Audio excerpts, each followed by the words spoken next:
வணக்கம். இன்றைக்கி நம்ம பார்க்க போகிற ரெசிபி வெள்ளைச்சோளம் இட்லி. இந்த வெள்ளைச்சோளத்தில் இட்லி சாப்பிட்றது ரொம்ப நல்லது. வெள்ளைச்சோளத்தில் நம்ம இந்த மாதிரி ரெசிபி செஞ்சு சாப்பிடும்போது நம்மளுக்கு நிறைய நன்மை கிடைக்கிது. என்ன நன்மைன்னு பார்த்தீங்கன்னா, நம்மளுக்கு சர்க்கரை அளவை குறைக்குது. இது சாப்பிட்றதுனால நம்ம உடம்புல இருக்க கெட்ட கொழுப்பை குறைச்சி எடை அளவையும் குறைக்கிறதுக்கு இது உதவியாக இருக்குது. வாங்க இது எப்படி செய்கிறதுன்னு பார்க்கலாம். இதுக்கு ஒரு பவுலில் ஒரு உலக்கு வெள்ளைச்சோளம் எடுத்திருக்கேன். அதே உலக்கில் அரை உலக்கு உளுந்து சேர்த்துக்கலாம். ஒரு ஸ்பூன் வெந்தயம் சேர்த்துக்கங்க.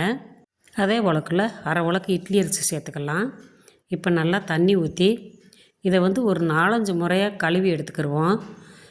நல்லா சுத்தமாக கழுவிட்டு இதில் நல்லா கொஞ்சமாக தண்ணி ஊற்றி நைட்டே நம்ம இதை ஊற வச்சு எடுத்துக்கலாம். இது ஒரு நாள் நைட்டு வரைக்கும் ஊறினா தான் சோளம் நல்லா ஊறி வரும். இப்போ இது 4-5 முறை கழுவி எடுத்துட்டேன் நான். இப்போ இது நிறையா தண்ணி ஊற்றி இதை ஊற வச்சிடலாம். இப்போ இந்த அளவுக்கு நல்லா ஊறி வந்துருச்சு.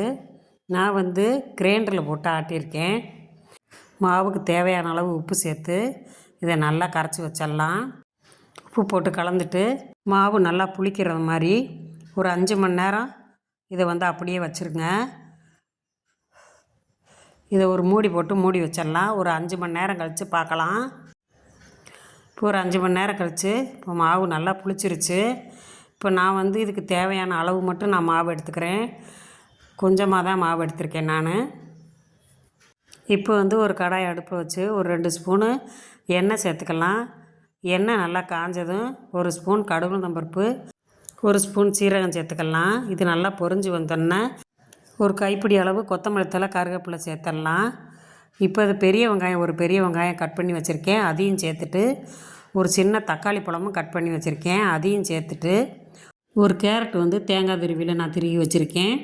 அதையும் நம்ம போட்டு கலந்துடலாம். இது நல்லா பச்சை வாசம் போகிற அளவுக்கு நல்லா வேக விட்டுருவோம். இப்போ இதுக்கு ஒரு தேவையான அளவு உப்பு சேர்த்துக்கலாம். உப்பு சேர்த்துட்டு நம்ம வதக்கினோம்னா சீக்கிரமாக வதங்கிடும். இப்போ இதை வதக்கி எடுத்துகிட்டு நம்ம வச்சுருக்க மாவில் சேர்த்துருவோம். சேர்த்து நல்லா கலந்துடலாம்.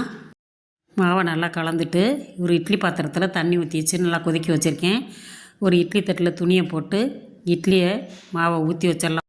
மாவை ஊற்றி வச்சுட்டு ஒரு மூடி போட்டு மூடிடுவோம். ஒரு 5 நிமிஷம் வரைக்கும் வேகட்டும். இப்போ 5 நிமிஷம் கழித்து எடுத்து பார்த்தோம்னா நல்லா வெந்துருச்சு. இப்போ இட்லி தட்டில் இட்லி எடுத்துடலாம்.